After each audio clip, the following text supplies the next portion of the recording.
Okay, so here I'll be discussing your assignment 12 questions. Now here I'll be continuing the discussion on synchronous machines. So I hope you can see my screen. My screen is Yes, Sakshi, okay. we are Okay. able to. Yes, yes. So as I was saying that what I was discussing was in the last class that in the last class we arrived at the equivalent circuit of the synchronous machine. So what was the equivalent circuit? It was like this, that you had a voltage source behind a impedance like this, right? So this impedance was what? This was Ra plus jXs, where Xs was your armature reaction plus leakage reactance. Okay, so this is armature reaction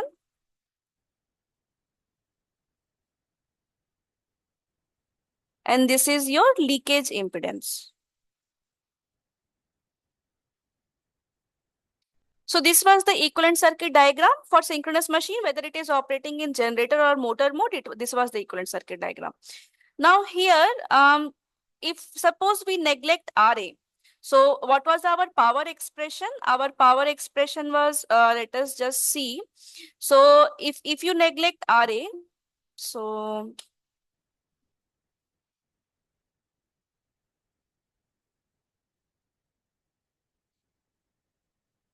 if you neglect the Ra, your power expression will become your very well-known expression. So neglecting Ra,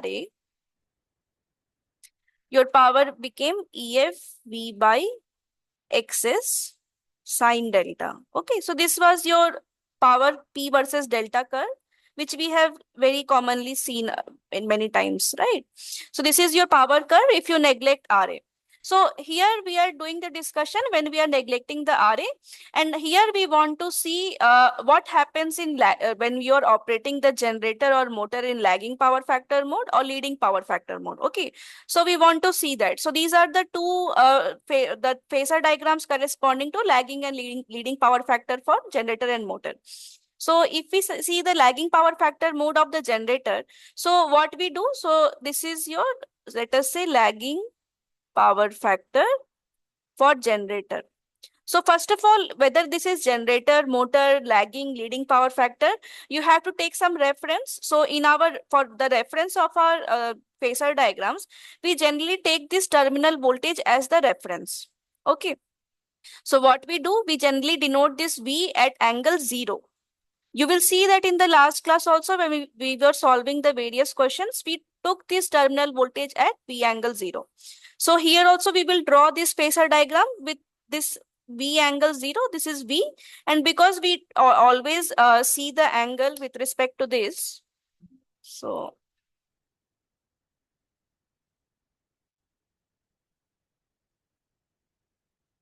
and since we always see our angle with respect to this, right? This V. So this is V angle 0. So because this is our reference, and from this we measure our angles in anti-clockwise direction. Okay. So in phasors, we follow the anti-clockwise convention. Okay. Now for lagging power factor, what happens? This IA is below V. So this is for lagging power factor. And what is this angle theta? This is the angle theta, which we are saying as power factor angle.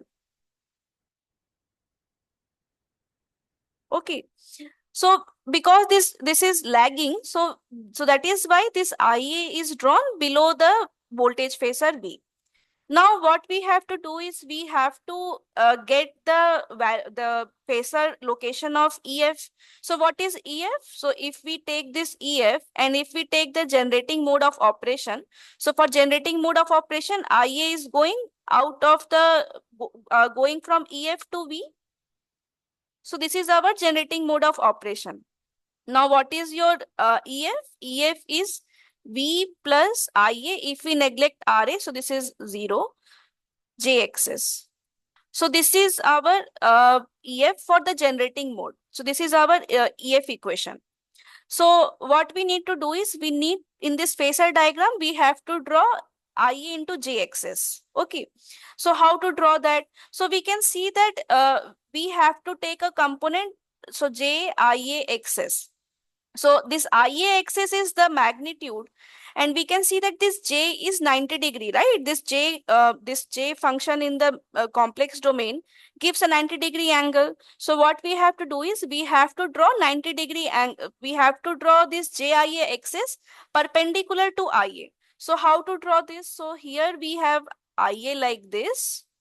And what would be 90-degree ahead of it? It will be something like this.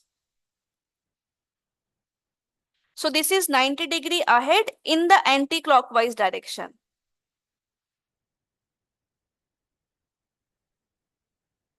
Okay. So this is JIA axis. So here also we will draw our JIA axis. So because we have to draw at the tip of V, because we have to I add this JIA axis to V facer. That is why we are drawing your JIA axis to the tip of V. So this is your what you say direction of JIA axis. So we will draw our JIA axis parallel to this dotted line. So this is your JIA axis. And this is your EF. So because we are following that EF is equal to V plus JIA axis. So so you can see that here we have V plus JIA axis is giving us EF. Okay, so this is your EF phasor. Now, for lagging PF, when you are operating the generator, you can see that the magnitude of EF is more than the magnitude of this voltage V. So it means what? It means that you are giving more excitation, right? So this is overexcited. So for lagging PF, your generator is overexcited. Okay, so I am removing these things because these things are already drawn here. So just to avoid confusion later, because we will be discussing the 4 modes, right? Lagging power factor generator, leading power factor generator. So no, someone should not get confused that this is your motor. Okay, so I am just removing these things from here.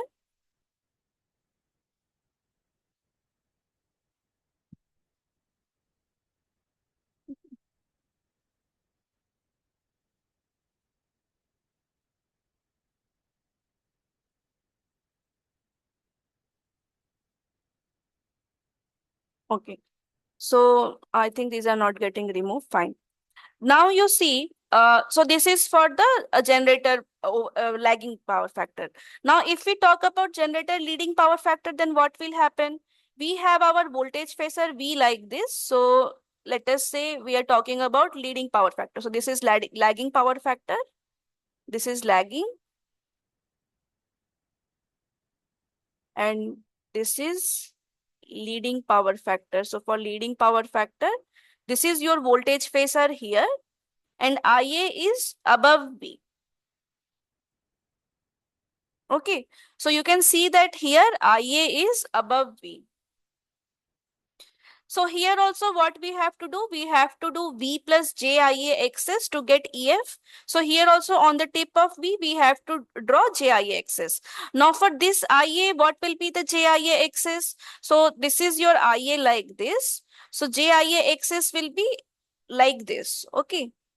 So that when you go from IA to JIA axis in 90-degree anti-clockwise direction, you get this J factor into consideration. Okay, so that is why you have to draw it like this, not like this. Okay, not like this. This will also give you 90-degree, but you will see that this is 90-degree clockwise. Okay, so this is not your J, but this is, you will see that this is your minus J. Okay, so this is not the direction which you have to take.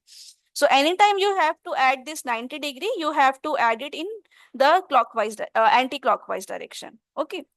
So here also, if you do this JIA axis, so it will be something like this, and you can get your EF here.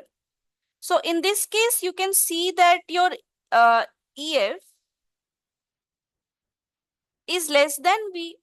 So because this magnitude of EF is less than V, we are saying that, okay, when the generator operates in leading power factor, it is under excited. Okay. So this is about the generator. How in lagging power factor this becomes overexcited, and when you operate it as leading power factor, it becomes underexcited. Now let us come to the motor. Now in the case of motor, what happens?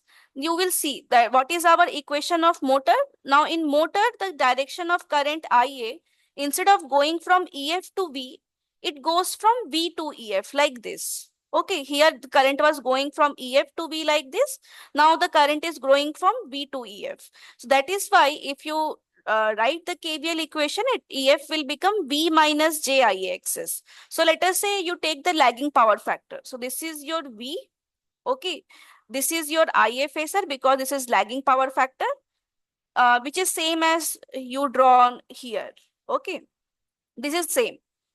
Now here you have to take minus JIA axis. So because your JIA axis for the generator was like this, so minus JIA axis has to be just 180-degree opposite of it.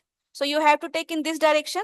So that is why you will see that minus JIA axis is taken like this. Okay, for the motor. So what is EF? You can see that this is your EF now. So this is your EF. So you will see two things. One thing is that this angle delta in the case of generator is positive angle, right? Because it is above V, because you are going from, if you go in anti-clockwise direction, this is positive, right? So you can see that this is positive. But if you come here, you will see that this angle delta is below V. So that is why this angle is negative for the motor, which we have seen also that the angle delta becomes negative for the motor operation. Okay. Another thing to note is that this magnitude of EF is less than magnitude of V for lagging power factor. Okay. So it means what? It means that for lagging power factor, motor operates in under-excited mode. Okay. Then if you see the leading power factor for the motor, so here you have V phasor and IA is leading V. So this is above V, which we have seen here also. Okay. Now you can see that IA is above. Now what about minus JIA axis? So our JIA axis was like this. So our minus JIA axis has to be like this. So that is why we are drawing our minus JIA axis down. And then your EF is below. But in this case, you can see that the magnitude of EF is more than magnitude of V, and hence this is overexcited. Okay. So from these phasor diagrams, you can comment whether your generator or motor is in overexcited mode or underexcited mode. So for overexcitation,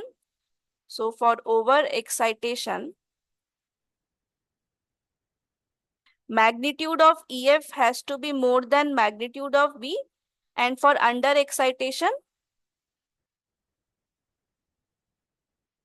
magnitude of EF will be less than magnitude of V. Okay, so on the basis of this only, we are commenting by drawing the phasor diagram whether the generator or motor is underexcited or overexcited. So is there any doubt in this slide?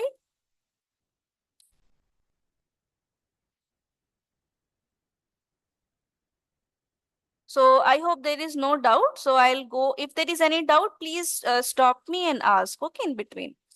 Now we'll go to the next slide. Now here we will discuss the effect of variation of excitation. Okay, so for simplifying our analysis, here also we are neglecting RA. We are making RA equal to 0. So let us say that our power is constant. The power which we are exchanging from the grid, let us say this synchronous machine is connected to the grid. So in generator mode, it will be delivering some power. So we are saying that, okay, let this power is constant. So real power is constant. So power is constant means what? So this is P out. So P out 3 VIA cos theta is constant, or 3 EF V by XS sine delta is constant. Okay. So so these are the case.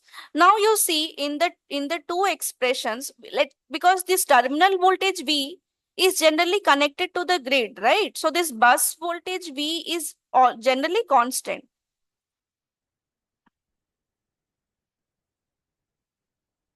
And this, so here in P out expression, this IA cos theta has to be constant so that this P out is constant. So IA cos theta has to be constant because V is constant here in this power expression and this overall power is constant. So this IA cos theta has to be constant. Now, what about P out expression using this EFV by X sine delta? So here if we take our V as constant, and also because the machine XS is defined by its design and it will not change in between. So XS is also constant.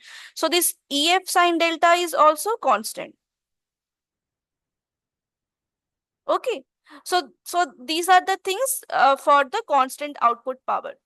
So let us draw the phasor diagram. So here for the generator mode, this is our voltage V, and we are taking here, suppose lagging power factor, or it can be leading power factor also. So let us just start by making, assuming lagging power factor. Okay. So here we have, so this is your IA.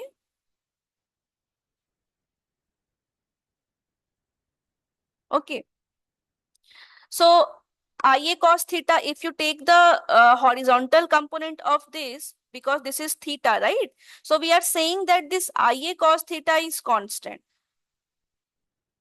So IA cos theta is constant means that if you take the horizontal component of this on this x-axis, which is this voltage phasor axis, this is V angle 0. So horizontal component will be here. So that is why when we say that this IA cos theta is constant, we generally say that this magnitude of horizontal component is constant. So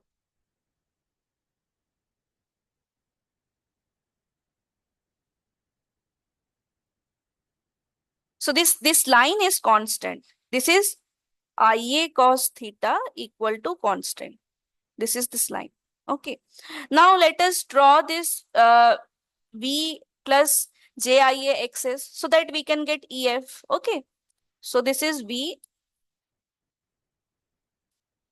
plus JIA axis. So this is IA. So JIA axis will be 90 degree to this. So it will be in this direction.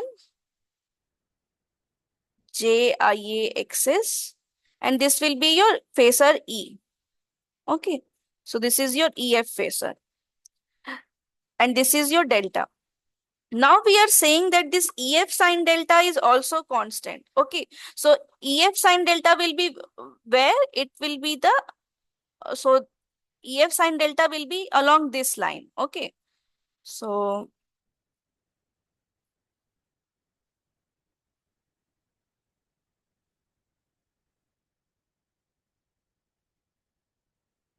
So if you take EF sine delta, it will be the vertical projection.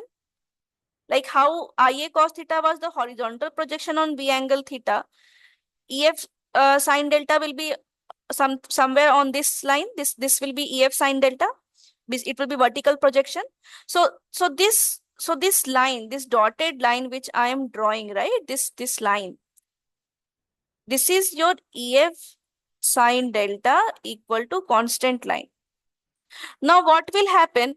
Let us say that you you make your uh, power factor as unity power factor. Let us say you make, instead of IA as lagging power factor theta, let us say you make it your unity power factor. So unity power factor means what? It will be here. Okay, this IA. This will be your new IA. So this was your IA1. Let us say this is your IA2, which is along the V so that you get unity power factor. Now what will be JIA axis? JIA axis will be 90 degree to this. So JIA axis will be like this. Okay, new JIA axis. So this is your IA1 and this is your IA2. So let me maybe use some other color for these two cases. Okay. So this is delta.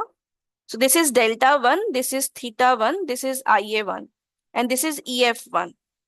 So now I am taking what you say, another IA2, which is unity power factor. Okay.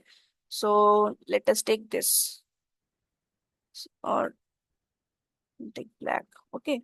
So now unity power factor will be in phase with V. So IA2 will be like this. Okay. What about JIA, IA2 axis?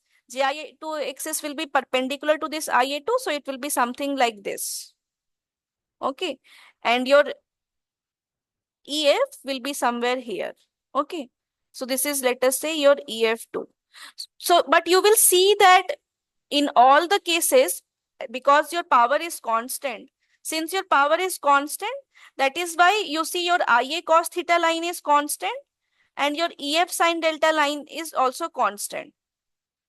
Okay. So you will see that even though you change your, what you say, excitation, or maybe if you change the excitation means what, EF will change. Okay. Or if you suppose you change your power factor of the load, so even though you change all those things, if your power is constant, this blue line, blue dotted line, and this green dotted line will remain constant. Okay. So on the basis of this, you can draw something called as V curve. Okay. So this is called as, this is popularly known as V curve. So here what you do is, for a given constant power P1, for a given constant power P1, you can draw your IA versus IF characteristics. IA is armature current magnitude and IF is the field current magnitude. Now, you will see that the minimum magnitude of IA is obtained when this power factor is unity power factor. Why? Because it's like this, right? So this is your voltage V phasor. Okay. And let us say that you have a IA cos theta line like this. So you will see that this is your one lagging power factor, this is your one leading power factor, and this is your unity power factor. So you will see that this magnitude of unity power factor, IA UPF, this is IA leading and this is IA lagging. So you will see that this magnitude of UPF is less than IA leading because perpendicular distance between the 2 points is minimum. So that is why this IA UPF is less than IA leading. It is also less than IA lagging. And hence the minimum magnitude of IA is obtained at unity power factor operation. Okay. And as you change your excitation, like so your EF may change. So let us say this is your EF here, EF1, EF2, like this. Okay. So you can see that as your excitation increases, IF increases. So your EF magnitude increases. And we have seen that for the generator case, when does the machine becomes overexcited? So machine becomes overexcited when the power factor is lagging. Right, we have seen in this case. So for lagging power factor, as you increase, so you can see that this EF is more than V. Okay, and EF is proportional to IF. So that is why, since you get more value of IF for lagging power factor, hence this is your this. So on this side of, so you can see that there are two axes, right? One axis is IA and one axis is IF. Now you can see that this IA magnitude in leading and lagging, it increases by same amount, right? It depends on this angle, it will increase by the same amount. So you can see that on this axis, this is symmetrical. On this y-axis, the magnitude of IA here and magnitude of IA here is same in the y-axis. But if you talk about this field current, we have seen that this overexcitation happens for lagging power factor, and for overexcitation, EF is more. EF is more means IF is more, and hence as we go in the increasing magnitude of IF, we are on this side. Okay. So that is why this is lagging power factor. And for leading power factor, even though the magnitude of IA increases, but the magnitude of EF decreases, and hence the magnitude of IF also decreases. So we are moving on this side. Okay. So Sakshi, one doubt here. hmm. The upper IA UPF lesser than IA lead is clear, but IA UPF lesser than IA lag. How? Okay, you just focus on the magnitude. Okay, this is your magnitude, only magnitude, right? So you can see that this is a perpendicular distance between the 2 points. So this perpendicular distance, which is the magnitude, will be less than these lines, right? These whether it is lagging or leading. So we are focusing here on the magnitude, only on the magnitude. Huh? So you can see that. So, and in the case of this lagging PF, lagging power factor, we have seen that the magnitude of EF is more, right? And in the case of leading power factor, we have seen that the magnitude of EF is less than V. And you will see in the formula of EF, there is something root 2 pi F phi like this. So EF is proportional to phi, which is proportional to IF. Okay. So this means when generator is overexcited, it is having lagging power factor. Yes, yes. And when generator is underexcited, it will be Leading power factor. Yes. So that is why we can see that on this axis, when their IF is more means EF is more for lagging PF. That is why we are on this side of the line.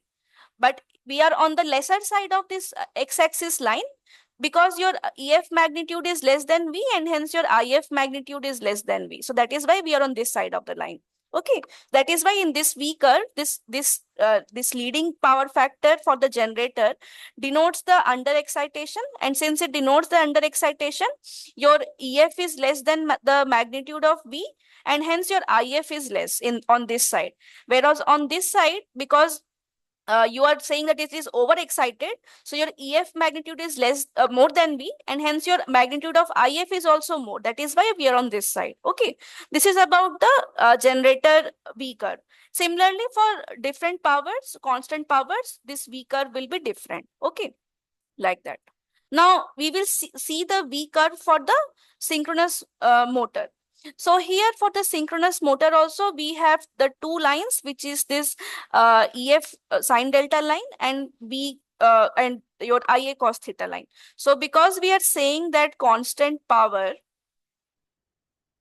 so constant power means E into IA cos theta is constant, and your this is not E into IA, V into IA, because we are talking about terminal power. Okay. V into IA cos theta constant.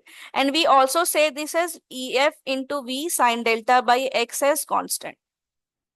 And there are two things. One thing is that because this bus voltage V, it is connected to an infinite bus. So V is also almost constant. So in this when the power is constant, your product, so this, since this V is constant, your IA cos theta has to be constant. And your EF sine delta has to be constant. Okay, so these are the two things which you have to take constant. So here we will also draw again the various conditions. So here you have V angle 0. Let us say you're first drawing you can draw lagging or leading. So I'm just drawing lagging power factor here. So this is your IA1. So we are saying that this IA cos theta is constant. So the horizontal projection of this IA1 on this x-axis, because remember this is x-axis, right, will be constant. So this line is your IA1 cos theta line. IA cos theta line. It may be IA1, IA2 like that. Okay, IA cos theta line. So this is your IA cos theta line because horizontal this distance from here to here will be constant. So that your power is constant. Okay. Now let us draw EF. So where will be EF? So this will be V plus JIA XS. If you neglect RA, will give you EF in the case of generator. But in the case, because we are drawing for the motor, it is like this. Okay. V minus JIA XS. So where will be V minus JIA XS? So here this is V and this is JIA axis will be perpendicular to IA like this, but we want minus JIA axis. So minus JIA axis will be below like this. So this is V minus JIA axis and this will give you EF. Okay. Now we are saying that this EF sine delta line is constant. Okay. So maybe just let me draw it more clearly. Okay. So that you can see this thing, this EF sine delta line.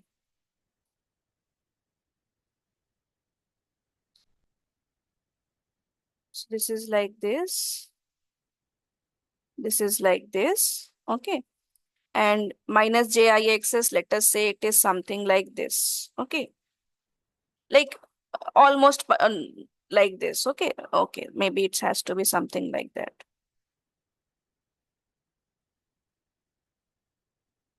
So this is minus JIXS.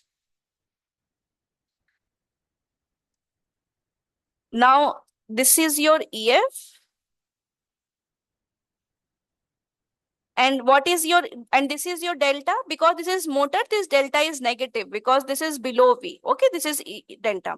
Now we are saying that this EF sine delta has to be constant. Now what is EF sine delta? EF cos delta will be horizontal projection on the x-axis, and EF sine delta will be horizontal projection on the y-axis. Okay, so this will be your EF sine delta. So this is your EF sine delta. So we are saying that this EF sine delta line is constant. So for constant power, even though you change your IA to, let us say you make your IA now leading. So let us say we make the IA leading like this. So even for this case, this will be your IA. So JIA axis is on top, minus JIA axis is like this. So minus JIA axis will be something like this. And your EF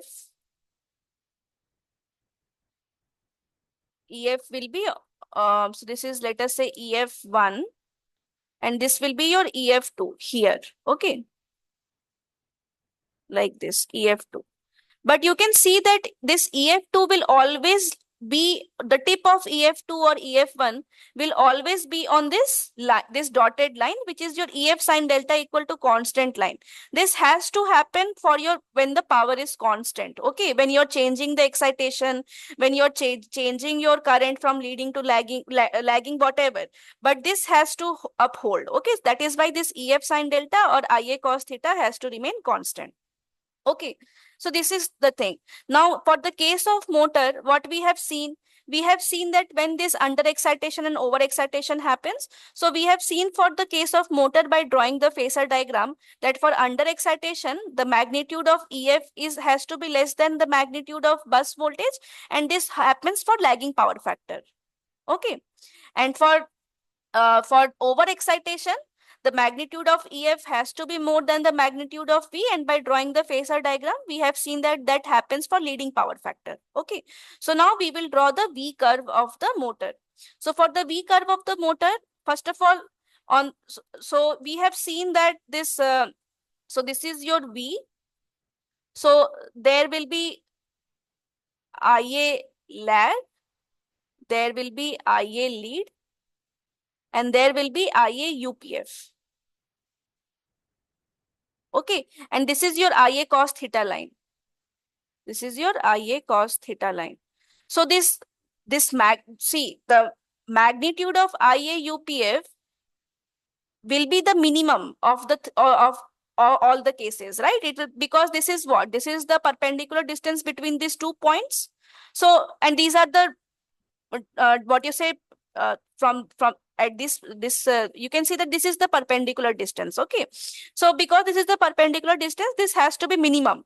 It has to be less, the magnitude has to be less than IA lead, and the magnitude of IA UPF has to be less than IA lag. That is why when we draw the V curve, we locate the UPF operation armature current, because on this y-axis this is this is IA, right? So this is the minimum value of IA, which is IA minimum, and it happens for UPF operation.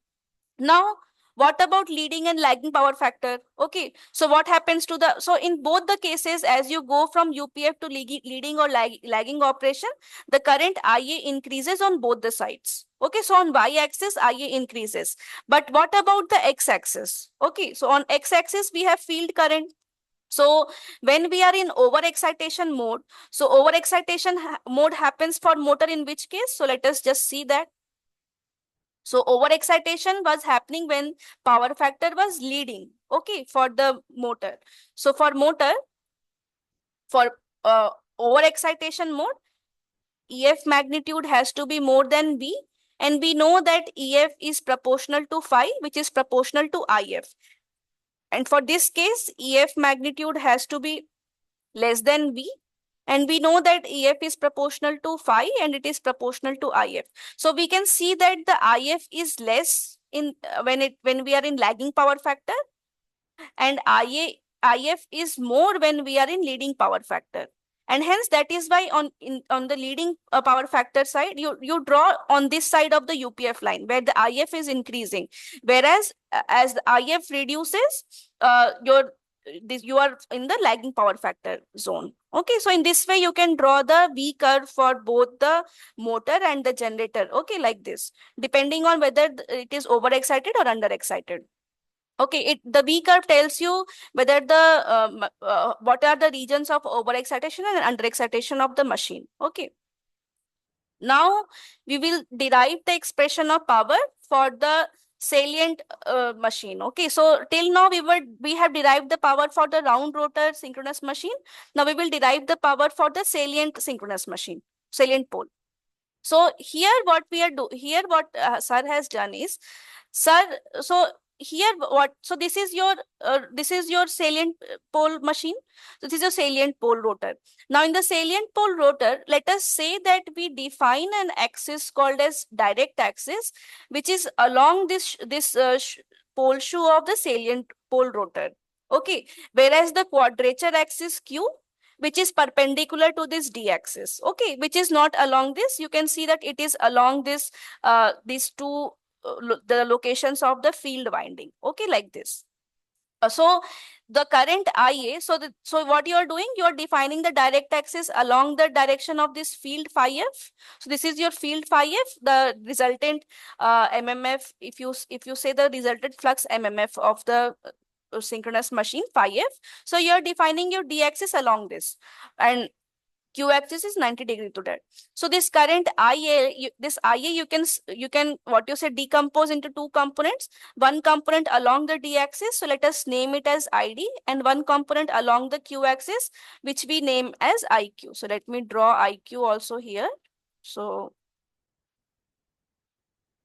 this is ID, and this component here, this is IQ. Okay. So we are just splitting it into two components. Why we are splitting it into two components is because we can see that this you can see that, so this is your air gap, right? So you will see that this distance, wherever this goes, this distance will remain constant, because even if even if this location becomes like this, so let us say your salient pole rotor location has become like this. This distance will still remain the same, even though position has moved from here to here, and this distance will also remain the same, whatever be the position. So what you can do is, you can define two components of the reactances also, XD and XU, because along the XD axis, XD remains the same because this air gap length remains the same, and along the Q axis, this XQ remains the same because this air gap, this wide air gap also remains the same for the Q axis. Okay, so we are defining this as XD and XQ.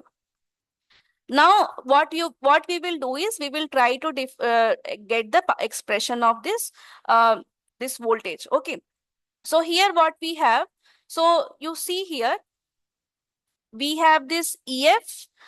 So here you have V plus IARA. Okay, then here you have to draw the, what you say this, so this will be your expression of EF now. This is your J IDXD plus J IQXQ.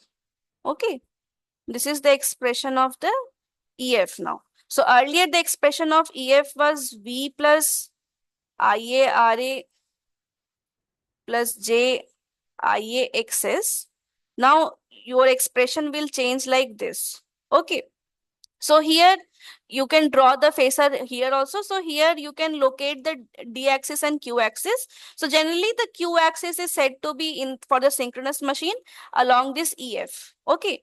So D axis is somewhere 90 degree behind it. So this is your D axis. So this IA component you can split into ID along this axis and IQ along this axis. Okay. So IQ along this axis. So this will be IQ, ID and IQ. Now here, so this is your IQ. Now this here you can do V plus IARA, and so this is ID is here. So plus JIDXD will be like this. So it will be 90 degree ahead. So this is your ID. Your JIDXD will be like this. Okay. And this is your IQ. So JIQXQ will be something like this. So that is why you are drawing JIDXD here in this direction. Okay, in this direction. And you are drawing JIQXQ in this direction. Okay, in this direction. So you have drawn it in this direction. So resultant of this will give you EF. Okay. So now we will try to derive the expression of the power. So what is the expression of the power? It is, so the expression of power is VI conjugate.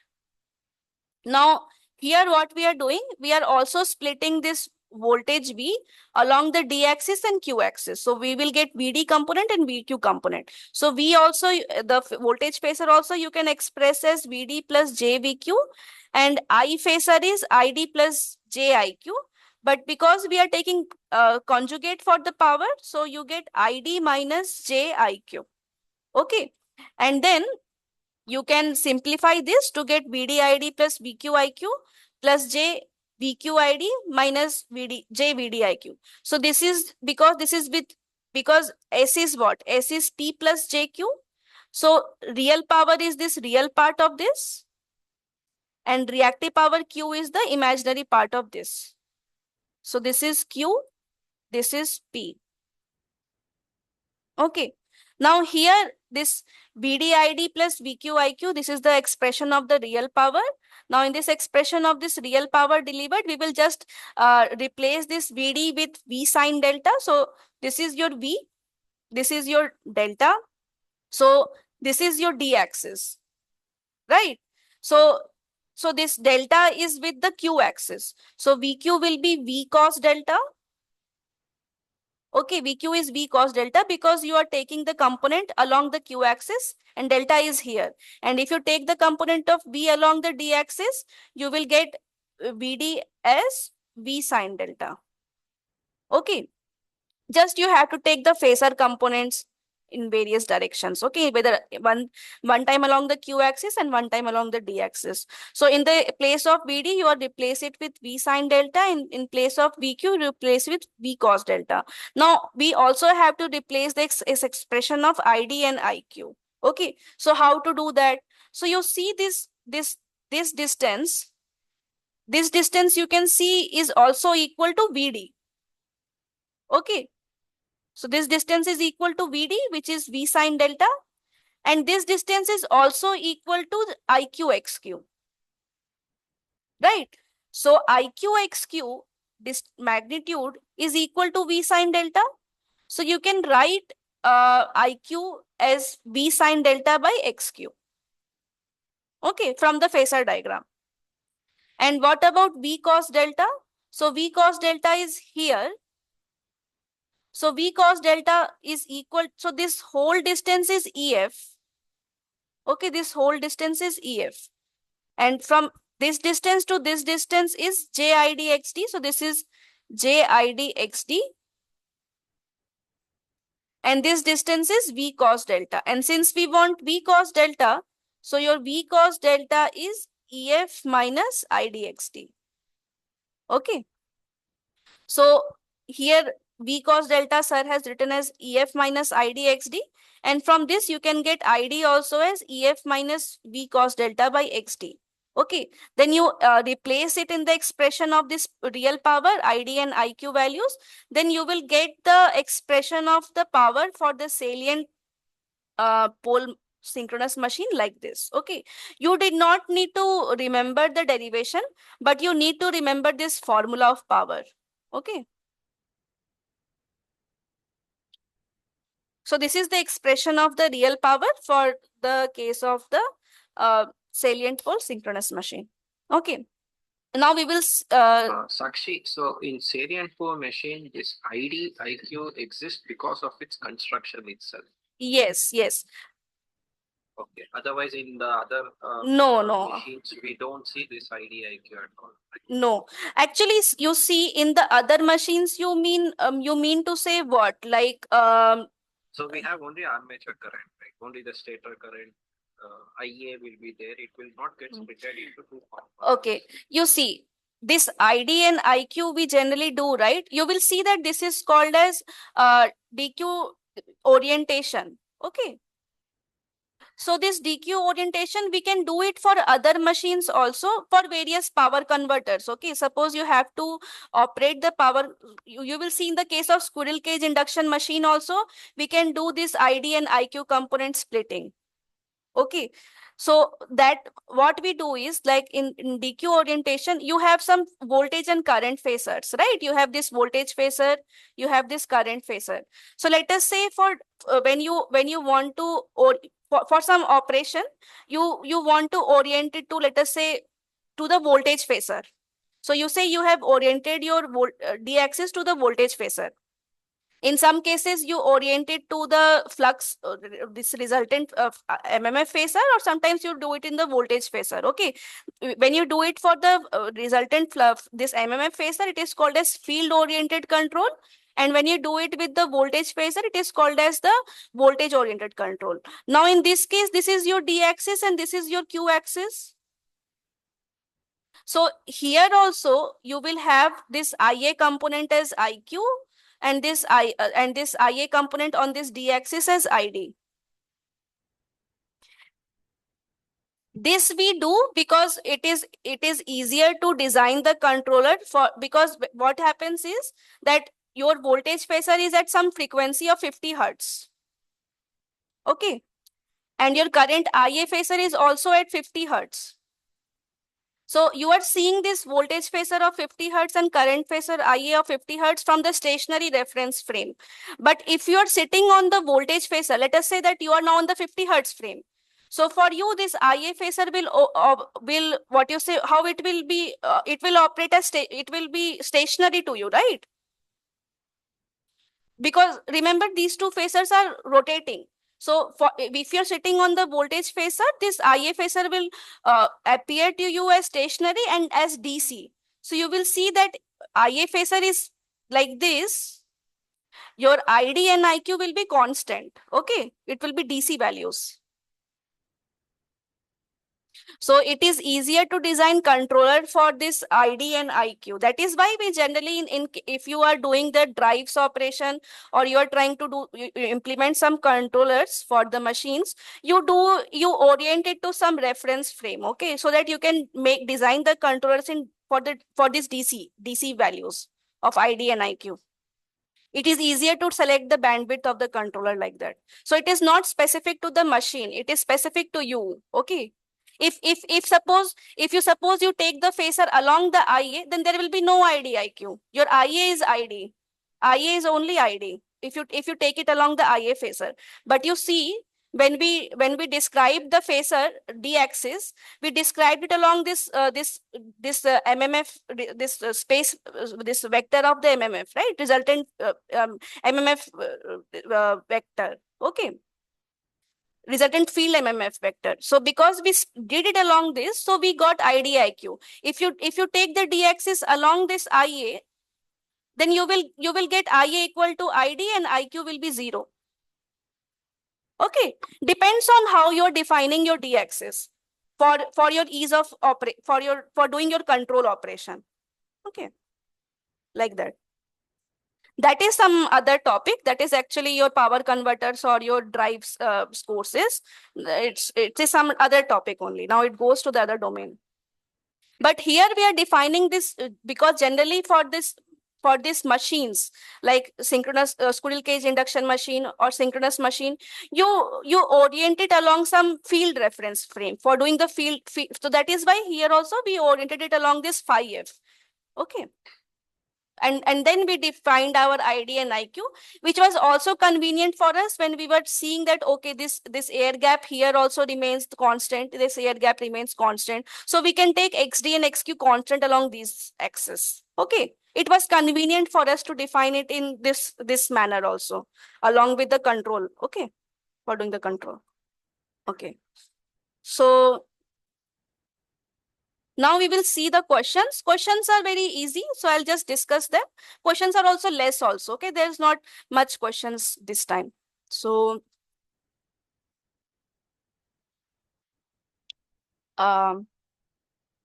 okay. So here we have a round rotor delta connected synchronous machine, and it is feeding power to a 200 volt line to line bus.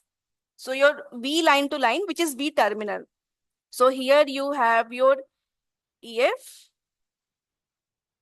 This is your some reactance. And then you have V. So this V is 200 volt by root 3. Okay, 200 volt by root 3. And remember, they're saying at a unity power factor. The excitation voltage is 254 volt line to line. So this is 254 by root 3. Because I am drawing the equivalent circuit, it is in per phase basis. Okay. So this is 254 by root 3. And your synchronous reactance is J2.5. So this is J2.5. There is no RA because they have said armature resistance is negligible. Okay. Now they are asking you to estimate the armature current. So how you will estimate? You can estimate it in two ways. One way is you can just do EF is equal to V. Not two ways, this is only the one way, but here they have done it in the phasor domain. I'm just doing it in the form of equations. Okay, so this is V plus J IA XS. Okay, so this EF is 250. Yes, tell me. Generator is delta connected, you know? Synchronous generator is delta connected. Yes, you're correct to. Yes, correct. I actually yes.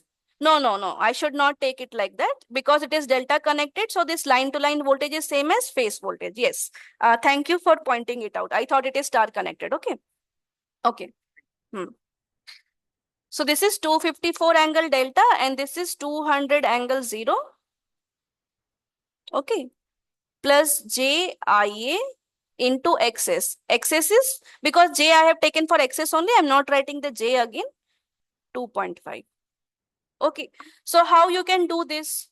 So one thing is that here you know that this is 254 cos delta plus J 254 sin delta as 200 plus J IA into 2.5. So what you can do is you can just take the magnitude. So if you take the magnitude on both the sides, so on this side you have 254. So if you take the magnitude here, you take the magnitude here. So what you have is 254 is equal to root of real square plus imaginary square. Okay, so because here, if you see on the this left hand side, this is 254 square cos square delta plus 254 square sin square delta will give you 254. Okay, and what about on this side? You have the real part as root over of 200 square plus you have this imaginary part of 2.5 IA whole square. Okay. Now what you can do, you can take this 250 square as 200 square minus 2.5 square IA square, and you can just take like this.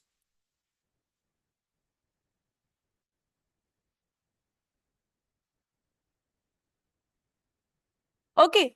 So by this you can get the magnitude of armature current, because they're asking you the armature current. So they are asking you the magnitude only. Okay. Whenever they ask you to enter the value in current, they're asking you to calculate this magnitude. So from this method, you can get the magnitude. Okay. Is this question clear?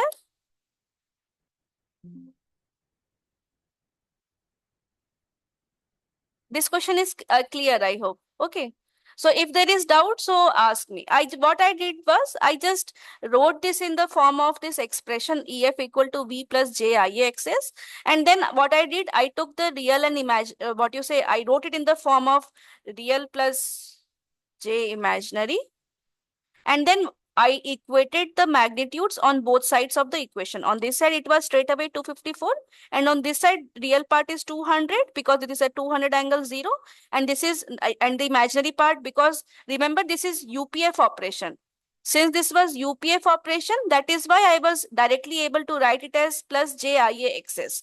Because V angle 0 plus JIA also is at angle 0. Okay, IA angle 0 into JXS. Okay, because this IA was at angle 0, that is why I was straight away able to write it as JIAXS. If it was at some other angle, then you would have to again take the components like that, IA component. Okay, like suppose to give you an example, let us say it is at some angle of 30 degree. Okay, into JXS. So this is what? V plus, so this is IA cos 30 minus JIA sin 30. And then this is JXS. So this becomes V plus JXS IA cos 30, and minus J square becomes plus 1 XS IA sin 30. So here what is the real and imaginary part for this? So V plus XS IA sin 30 is the real part. Okay. Plus JXS IA cos 30 is the imaginary part. So you have to, for this kind of question, you have to obtain it as real plus J imaginary. Okay. Then you can directly solve like this. Okay. Now we go to the next question. Now in the next question, they're asking you to estimate the power angle. So how to estimate the power angle? So for this now, we need to draw the phasor diagram. So this is your V phasor angle 0. And what is your IA? IA is at unity power factor. So it is here only along V, because IA is also at angle 0, such that this unity power factor means what? Cos theta is 1. And when is cos theta 1? When theta is 0. That is why this IA is along V. Now, what about JIA axis? V plus JIA axis. So JIA axis is here. So V plus JIA axis, EF is here. Okay, and this is your delta. So we have to obtain this angle delta. So what will be delta? So you can see that you can do it in cos delta or sin delta. We will see what we will do is let us say we will do tan delta, like that how they have done here. So what is tan delta? Tan delta is this this perpendicular. So perpendicular is IA axis by base. So base is voltage, not current. Okay, voltage, because we are writing EF as V plus JIAXS. Okay, so we have to take voltage phasor, because we are drawing JIAXS on the tip of the V, right? That is why this is the triangle. We are not drawing on the tip of IA. So we have to draw on the tip of V. That is why this is your triangle. Okay, this is like this. So what is your IA? IA magnitude we have obtained from the previous question as 62.63. Okay, so delta will be tan inverse 62.63 into XS is 2.5 divided by V.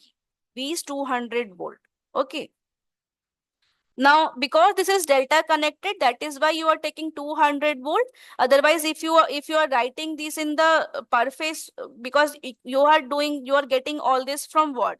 You are getting all this from this equivalent circuit. So for this equivalent circuit, you take per phase circuit diagram, and because this is delta connected, so EF and V do not have that divided by √3 factor. But if they had divided by √3 factor, then you will need to take 200 by √3 if there is star connection. But since it is delta connection, this phase voltage is same as line to line voltage. So this is V. So this is V. Okay, V phase. So if you do that, you will get this delta, this value of delta. Okay. Now we have to go to the next question. Now in the next question, they're asking you to estimate the amount of power fed to the bus. Now, how you can calculate the power is, you can calculate the power either as 3 VIA cos theta, or you can calculate the power as 3 EF V by XS sine delta. You can do it in either ways because you know the value of V also, you know the value of IA also, and cos theta is 1 because this is unity power factor operation. So this is 3 VIA, and you can calculate the power using this formula 3 EF by Vx sine delta, where delta we have obtained in the previous question. Okay, so both the methods should give you the same power. Remember, in this formula of the power, we take EF and V as phase voltages. Okay, that is why you are taking, because this is phase single phase power, then you are multiplying by 3 to get 3 phase power. So that is why in this formula you are taking EF and VS per phase voltages. But because this is delta connection, this line to line voltage is same as the phase voltage. Okay, that is why in this case of EF and V, you can place this 254 or 200 volt. Okay. So in this formula, you can substitute, you will get the same answer. Okay, either by using 3 VIA cos theta or by using 3 EF by X sine delta. Okay. So if there is any doubt, any question, you can please ask me in between. Okay. Now we go to the next question. Now in this next question, we have to estimate. So this is what? This is a star connected salient pole synchronous motor connected to a 400 volt line to line infinite bus, which has and also has this XD equal to this much, XQ equal to this much, and negligible armature resistance. Okay. The open circuit excitation voltage is this 300 volt line to line. The motor is operating under a constant load torque. The load angle delta is equal to 31 degree. Then we have to estimate this gross mechanical power. Okay. So you will see that the expression of power which we derived here. Okay. So this is the expression of power which you have to use for the salient pole machine. So for the salient pole machine, you have to use this expression of power. Okay. So this is the same expression of power which is written here. So in this expression of power, you know everything. You know delta. Okay. You know EF. EF is open circuit excitation voltage. So, but remember, this is star connected. So when you are writing this, so EF you have to take face value. So EF face value is 300 by √3. Okay. And what is your connected to how much of infinite bus? So V bus is given as 400 by √3. Now you can see another thing. You can see that this magnitude of EF, if someone wants to continue this question, they would have asked you that whether this machine is underexcited or overexcited. Okay, so you can see that the magnitude of EF is less than magnitude of V. So this is an underexcited machine. I'm just saying it. These kind of questions can also come. Okay, so I'm just mentioning it. Now in this expression of this power, you just substitute the value of EF, V, delta is also given, XD, XQ is also given. So you just substitute in this formula, you will get the value of the power. Okay. Now this question, they're saying that if the fuse in the field circuit is blown off, then what will happen to the motor? Okay. So for motoring action, what is happening is that, so you see, actually, the way they are explaining it, I'm not finding it to be very correct, like how they're discussing this. So you see the expression of this power. Okay. So in this expression of power, okay, what will I do is I will tell you this question tomorrow. Okay, tomorrow I am taking one extra class from 5 p.m. to 7 p.m.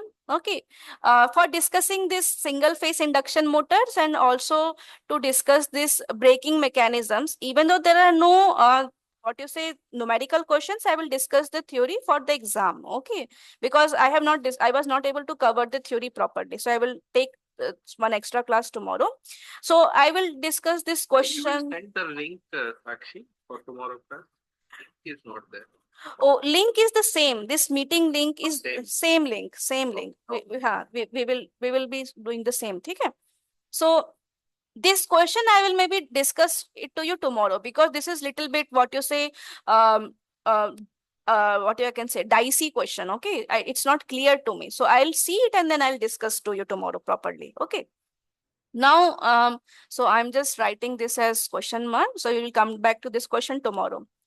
Now, this is the data which you have been given. So a round rotor start connected synchronous motor has this much of synchronous impedance, 0.25 plus J 2.5 ohm per phase. And they are saying that because this is, remember, this is a synchronous motor and they are running it as synchronous condenser. Okay.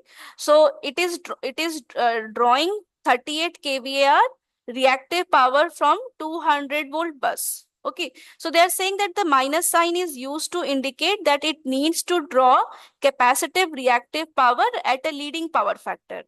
Okay, so you see, it is drawing capacitive reactive power means it is supplying the what you say.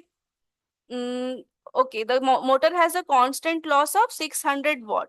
Okay, so you see, when we are talking about the motor convention, we take the motor convention like this, right? It is like, so let me draw it. So this is your J axis, this is your EF, and this is drawing. So for the motor, because this is acting as the load, right? So it is not acting as the generator. So it is acting as the motor. And this is the convention of power. So we talk about power drawn. So we are saying that, okay, it is drawing capacitive reactive power. So I will discuss that why for capacitive reactive power you have a negative sign, and why for inductive reactive power you have a positive sign. Okay. So let us take the two cases. So this is your V, this is your IA, this is your lagging power factor. This is your V, this is your IA, this is your leading power factor. Okay, this is leading. So what will be the power in two cases? So the power here will be VI conjugate, power here also will be VI conjugate. Now what is this? So this is V angle 0. Oh, sorry, this is V angle 0. What about this IA? This IA has angle minus theta, because this is what? This is lagging, so this is minus theta. And because this is leading, the angle of IA is plus theta. So when I take VI conjugate, so this becomes V into IA plus angle theta. So if I write this, this becomes VIA cos theta plus JIA sin theta. Whereas when I take VI conjugate for this becomes VIA, and this angle becomes minus theta. From plus theta, it becomes minus theta. So here this becomes VIA cos theta minus JIA sin theta. Okay. So you can see that for when you're talking about leading power factor, okay, so you can see that the power comes out to be negative. So you can see that they're saying that so they're saying that minus sign is used to indicate that it draws a capacitive reactive power at a leading power factor. So you will see that, so when we talk about capacitive load and the inductive load, okay.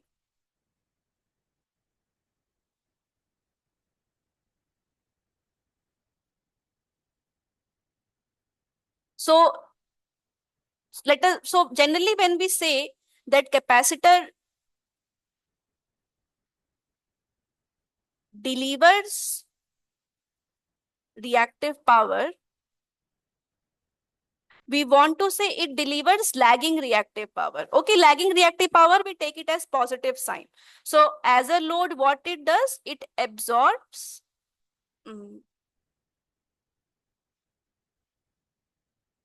leading reactive power. Okay, and for inductor, when we say it takes reactive power, it means it takes lagging reactive power, it delivers leading reactive power. Okay, so when we are saying for the motor that it is drawing capacitive reactive power at a leading power factor, they are telling you that okay, it is drawing leading power factor. Okay, so it is basically what it is doing, it is absorbing the leading reactive power, which is similar to capacitive action. Okay, because we can see that when we say that capacitor delivers reactive power, we want to say that it is delivering the lagging reactive power.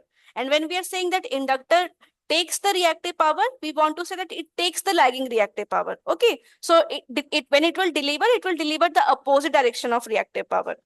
So that is why it is mentioned like this. And we can see that for the leading power factor, this reactive power, this VIA cos theta minus J VIA sin theta. So you can see it comes out to be negative. Okay, so that is why here they have given you with a negative sign. Now, coming back to here, what we have to do is we have to estimate the line current. So here, so they have said that this is the this PL, this is your, they are saying that this is the constant loss. So constant loss means because it is under no mechanical load. So whatever power it is drawing from the grid, it is drawing to meet its losses. Okay, so this power which is getting drawn from the grid is active power is 600 watt, whereas this reactive power is minus J 38 kVA. And here what is your power? We have seen that power is V3 into V phase I phase conjugate. Okay, and so this is your P3 phase plus JQ3 phase. Okay, now what is your V phase? This is 200 volt line to line, and this is star connected. So V phase is 200 by root 3. Okay, and because this is star connected, I phase is equal to I line. So if you replace this here, so this becomes, so if you do 3 into 200 by root 3 into I line conjugate as PL plus JQL. Okay, so this root 3 gets cancelled. So you are left with root 3 into 200 into IL conjugate, and this is the three phase power. Okay, this is the active power which it is drawing to meet the losses at no mechanical load, and this is the reactive power it is drawing. So from this you can get the IL. So IL, you see your IL came out to be leading. You can see that your IL has positive part, right? Because it is leading. So if you write it in the magnitude and angle form, so you will get a positive theta, because this is leading, which is within same like this. Okay, which is same as this discussion which I did here. Okay, this whole discussion which I am doing, it is for this. Okay, so this is like that. So you can verify from this also that because okay, because this is taking the what you say, it is drawing the reactive power.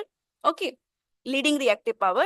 That is why that current magnitude came out with a positive sign, this imaginary part, so that it indicates it is leading power factor load, leading it is drawing the leading current. Okay, so this is the they asked you for the magnitude, so you can straight away write the magnitude like this. Okay, now in the next question there.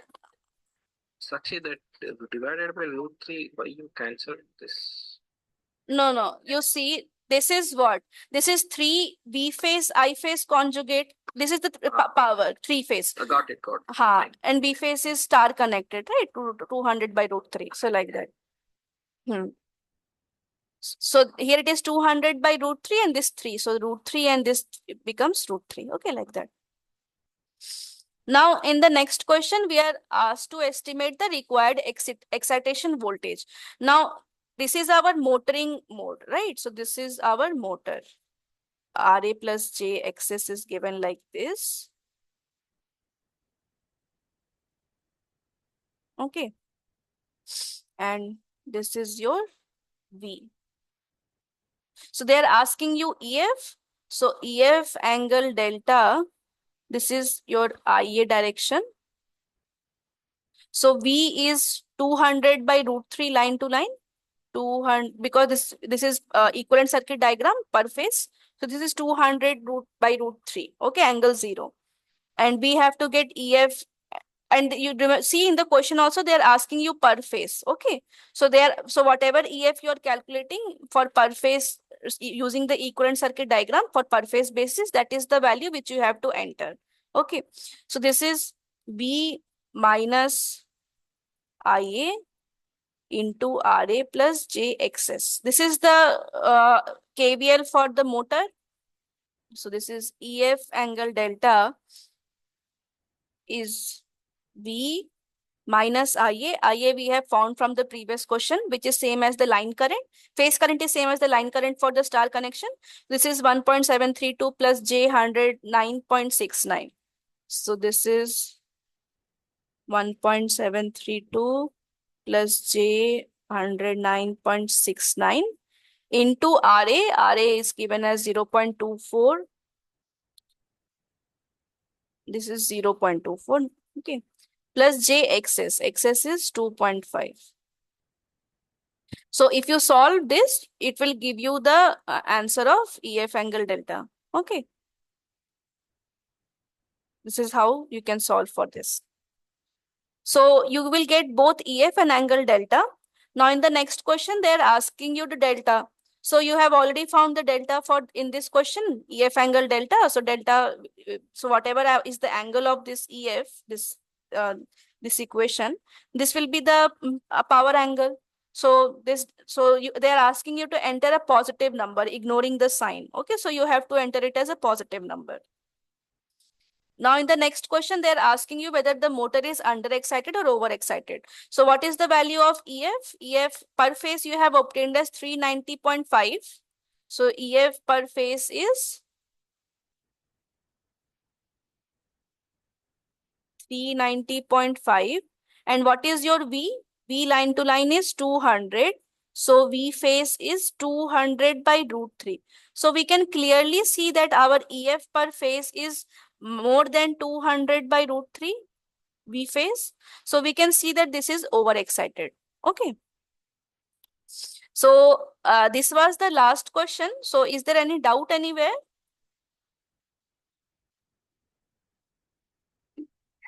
No, sir. Okay, so I will share these slides and also this video. And the question which is left in this assignment, that is one question I have left for tomorrow, right? So I'll discuss this tomorrow. Okay. So that is it for today's class. So if there is no doubt, so I'll stop the class today here. Okay. So if there is, if you have doubts, you can ask. Okay. So if there is no doubt, then you can leave. If there is any doubt, you can ask. Okay. Okay. One thing which I'm remembering is that Abhitej, you asked a difference between this permanent magnet machine and this electromagnet, this synchronous machine, right? So one difference which I told in terms of like in electromagnet synchronous machine, what you have is you require the brush arrangement so that you can supply the field using a separate excitation, right? Now in the case of the permanent magnet, you do not require that what you say, it is brushless. Okay, so there is another thing is that you see in the case of the synchronous this electromagnet synchronous machine, you can control the field. Okay, you can control the field, and hence you can control whether your machine behaves in over excitation mode or under excitation mode. But this you cannot do in the permanent magnet. Okay, once you decide that okay, this is the permanent magnet which you are taking, your excitation becomes fixed. Okay, there is no control, so you cannot control the flow of reactive power by using the excitation like that. Okay, So that is one another difference which I wanted to tell you. Okay. But controlling the field excitation will be slightly challenging, right? Comparatively, like it has to synchronize with the frequency of the controller, the DCU. Yes, you see, generally what happens is that this PMSG, permanent magnet synchronous machines, where we use in the offshore applications, and we also these days use in electrical drives, right? So generally you will see that it is connected through back-to-back converters. Correct. So when you are connecting it through back-to-back converters, in the back-to-back converter, you can make some arrangement for supplying or taking the reactive power. Okay, that you can always do. And since we have copper again in the field, so the losses and efficiency will be Yes, coming down. efficiency is yes, efficiency is basically improved in this case for the permanent magnet, right? But if you give a proper cooling mechanism, then maybe here also we can try to come nearer to the permanent magnet efficiency. Yes, but the thing is that especially in these things, that so see, for the permanent magnet also, the size also gets reduced significantly. So that is why in electrical vehicle or offshore wind farm applications, you can place it easily for this reduced size. So that is also another reason people go for this permanent magnet for these two applications. And Axioflex, you have any ideas? Does this also have any benefit out of the compared PMS? No, I actually do not have any idea regarding that. Okay. So I think that is it. So we will meet again tomorrow, and we will just finish off our theoretical discussion on the single phase induction machine and also on this braking mechanisms tomorrow 5 to 7. Okay. So that is it. Okay. I'll stopping the class today. If there are any more questions, you can ask. Okay. Okay then. Okay then, if you do not have any doubts, you can leave. I'm also leaving. Okay. Okay then, thank you. I'm also leaving. If you have any doubts, you can ask.